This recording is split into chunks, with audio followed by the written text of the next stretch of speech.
La trahison des images. Introduction. Une image vaut 1000 mots, dit l'adage. Pourtant, ce pouvoir évocateur des images peut être aussi source d'illusions. Nous avons tendance à leur accorder une valeur de vérité, à croire qu'elles nous montrent le réel tel qu'il est. Mais n'est-ce pas une chimère? La trahison des images réside dans ce paradoxe. Elles prétendent nous révéler le monde, mais elles ne sont jamais qu'une interprétation, une mise en scène pour une falsification. La trahison est généralement associée à la tromperie et au mensonge. Elle suppose une rupture entre ce qui est attendu et ce qui est donné. Quant à elle, une image qui désigne toute représentation visuelle qui cherche à figurer ou à évoquer un référent, trahit si elle déforme, falsifie ou occulte une partie du réel. Cependant, cette trahison n'est pas nécessairement une manipulation malveillante. Elle peut aussi être une condition inhérente à la représentation. Une image ne peut jamais être totalement fidèle à son objet puisqu'elle le sélectionne, l'interprète et le fige dans un cadre particulier. Le problème qui se pose alors est le suivant. En quoi les images nous trahissent-elles? Sont-elles nécessairement trompeuses par nature ou ces trahisons peut-elle être un moyen d'accéder à une autre forme de vérité? Dans un premier lieu, nous verrons que l'image est une trahison du réel, une représentation infidèle et incomplète. Dans un deuxième lieu, nous verrons que l'image est une trahison révélatrice. Elle dévoile une réalité cachée. Enfin, dans un troisième lieu, nous verrons que c'est aussi le spectateur qui se laisse tromper par les images. Partie 1. L'image est une trahison du réel, une représentation infidèle et incomplète. Premier argument. L'image est une imitation imparfaite du monde sensible.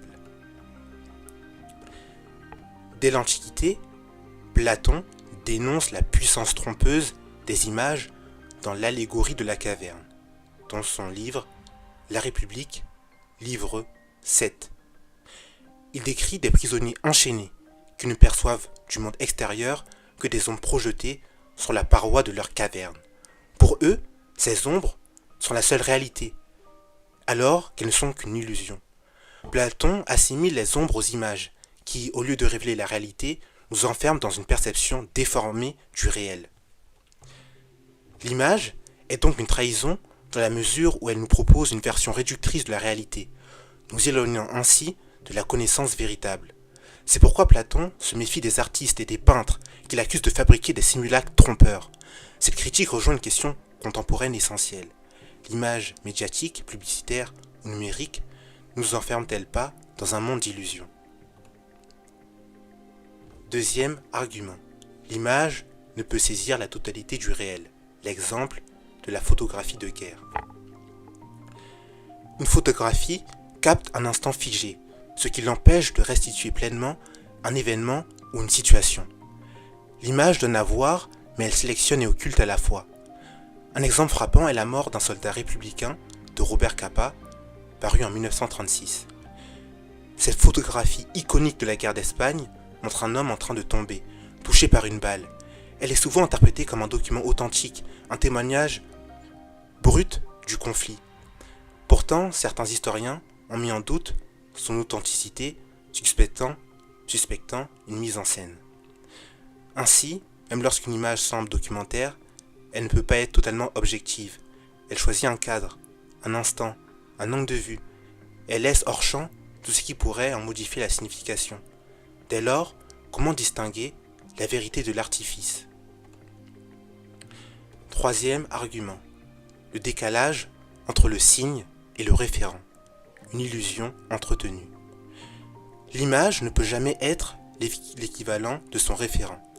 Magritte illustre parfaitement cette idée avec la trahison des images. Ceci n'est pas une pipe, paru en 1929.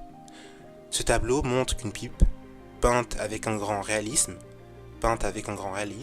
mais l'inscription souligne l'évidence. Ce n'est qu'une représentation et non une pipe réelle que l'on pourrait fumer. Ce jeu entre image et réalité nous rappelle que toute représentation est une construction. L'image nous trahit donc en nous faisant croire qu'elle est ce qu'elle montre, alors qu'elle n'est qu'une illusion visuelle. Pourtant, cette trahison n'est pas toujours négative, et si en nous éloignant du réel, l'image nous permettait paradoxalement d'accéder à une vérité plus profonde. Partie 2. L'image est une trahison révélatrice, elle dévoile une réalité cachée. Premier argument, l'image oriente notre perception. L'image de My Grandmother.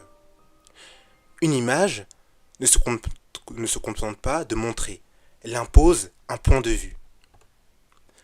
My Grandmother de Dorothée Allange, paru en 1936, est une photographie emblématique de la Grande Dépression. Elle représente une femme pauvre, entourée de ses enfants, le regard perdu dans l'inquiétude. Cette image est devenue le symbole de la misère des travailleurs américains. Pourtant, cette photographie n'est pas un simple document. Elle est construite, cadrée, éclairée de manière à susciter l'émotion. La mère est mise en scène comme une Madone moderne.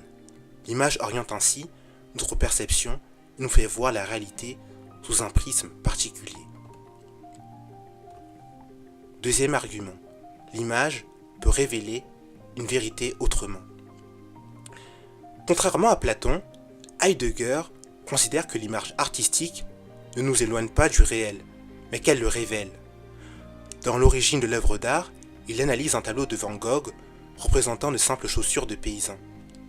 À travers cette image, nous percevons non seulement des objets, mais aussi la dureté du travail, la fatigue, la condition de l'homme rural.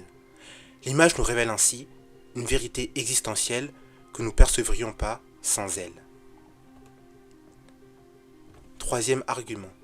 L'image devient parfois une trahison consciente et volontaire. L'exemple de l'arc noir de Kandinsky. Si l'image trahit, c'est aussi parce que certains artistes revendiquent cette trahison comme une rupture avec la représentation traditionnelle du réel. L'abstraction en est un exemple frappant. Il ne cherche plus à imiter le monde visible, mais à proposer une autre manière de le percevoir.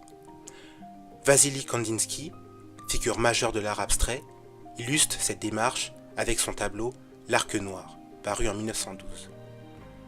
Contrairement à une peinture figurative qui cherche à reproduire une réalité identifiable, cette œuvre ne représente rien de concret, des formes géométriques, colorées, s'agençant sur la toile, dominées par un arc noir imposant. Ce choix pictural marque une trahison explicite de l'image mimétique au profit d'un langage purement visuel. Cependant, cette trahison n'est pas un simple mensonge, elle invite à une forme de vérité. Pour Kandinsky, les couleurs et les formes possèdent une expressivité propre, ce sont les mouvements de notre âme. Il théorise cette approche dans Du spirituel dans l'art, paru en 1911, où il explique que le peintre doit susciter des émotions directement, sans passer par l'imitation du réel. Ainsi, l'arc noir ne cherche pas à tromper, mais à libérer la perception du spectateur en l'éloignant des conventions de la figuration. Ce type d'image illustre donc une forme de trahison volontaire, non pas pour falsifier la réalité, mais pour ouvrir un nouveau rapport au visible. Loin d'être un défaut, cette trahison devient alors un moyen d'accéder à une vérité profonde, celle des formes et des émotions pures. Toutefois, si l'image trahit, c'est aussi parce que le spectateur lui-même se laisse tromper. Nos attentes, nos croyances et nos désirs influencent notre perception des images, faisant parfois de cette trahison une illusion que nous entretenons nous-mêmes. Grand 3. C'est aussi le spectateur qui se laisse tromper par les images. Premier argument, nous projetons nos attentes et croyances sur les images. Comme l'explique Marie-Josée Monzin dans L'image peut-elle tuer, notre perception des images est influencée par notre culture, nos croyances et notre sensibilité personnelle. Cela signifie que l'image ne nous trompe pas seule. Nous participons activement à ces trahisons en y projetant nos propres attentes. Un exemple frappant est celui du tableau Le Cri d'Edvard Munch, paru en 1893. Pour beaucoup, Cette œuvre exprime une angoisse existentielle profonde, mais cette lecture est en grande partie une construction subjective. En réalité, Munch s'est inspiré d'une expérience personnelle où il a ressenti un grand cri traverser la nature. L'image ne trahit donc pas en soi, c'est le regard du spectateur qui impose un sens. De manière plus générale, une image religieuse médiévale sera perçue différemment selon le spectateur. Pour un croyant, elle sera une manifestation du sacré. Pour un historien de l'art, elle révélera une analyse, elle relèvera d'une analyse stylistique. Pour un athée, elle pourra être perçue comme une simple représentation idéalisée. L'image devient alors une trahison, non pas parce qu'elle montre, mais par la diversité des interprétations qu'elle suscite. Deuxième argument, la fascination pour l'image accentue la tromperie, l'exemple de l'érotisme. L'image érotique est particulièrement révélatrice de ce phénomène. Elle joue sur l'ambiguïté entre le visible et le caché, le réel et l'imaginaire. Un exemple marquant est L'origine du monde de Gustave Courbet, paru en 1866. En représentant frontalement un sexe féminin, le peintre défie les conventions de son époque. Mais paradoxalement, cette frontalité crée une nouvelle forme de mystère. L'image ne montre qu'un fragment du corps et ce que l'on ne voit pas devient tout aussi important que ce qui est représenté. A l'inverse, Les Demoiselles d'Avignon de Pablo Picasso, paru en 1907, brouille volontairement les codes de l'érotisme en représentant des femmes nues de manière anguleuse et presque agressive. Ici, la trahison ne réside pas seulement dans ce qui est montré, mais dans la façon dont l'image subvertit nos attentes visuelles. L'image érotique ne nous montre pas uniquement par son contenu, ne nous trompe pas uniquement par son contenu, mais par la manière dont elle joue avec notre désir et notre imagination. Troisième argument, une trahison nécessaire pour mieux comprendre le monde, l'exemple de la propagande et des médias modernes. Si l'image peut tromper, elle est aussi un outil puissant de manipulation. L'un des exemples les plus frappants est l'usage des images dans la propagande totalitaire. Sous Staline, les photographies officielles étaient régulièrement retouchées pour effacer les figures politiques tombées en disgrâce. Ces manipulations visuelles réécrivaient l'histoire et illustraient parfaitement la manière dont les images peuvent être détournées pour imposer un récit idéologique. Mais ces trahisons des images ne se limitent pas au régime autoritaire. Aujourd'hui, les réseaux sociaux, Aujourd'hui, sur les réseaux sociaux, les influenceurs construisent des vies idéalisées à travers des images soigneusement mises en scène et retouchées. Ce phénomène crée une illusion de perfection qui influe sur la perception de la réalité par le spectateur. La trahison n'est donc pas seulement le fait des images elles-mêmes, mais aussi de notre rapport naïf à celles-ci. Toutefois, cette trahison peut être féconde si elle est comprise et analysée, comme le souligne Roland Barthes dans La Chambre claire. Toute image photographique est une construction, un punctum, qui suscite une émotion et oriente notre perception. Prendre conscience de cette trahison, c'est apprendre à décrypter les images et à ne pas être dupe de leur pouvoir. Conclusion.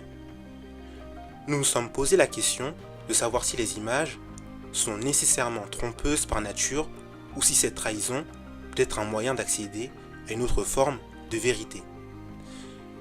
L'image nous trahit toujours, que ce soit par omission, par interprétation ou par orientation idéologique. Cependant, cette trahison n'est pas nécessairement négative. Elle peut aussi être un moyen de révéler des vérités profondes. Ainsi, au lieu de condamner les images pour leur infidélité au réel, il nous revient d'apprendre à les lire afin de mieux comprendre leur pouvoir et leur influence sur notre pensée.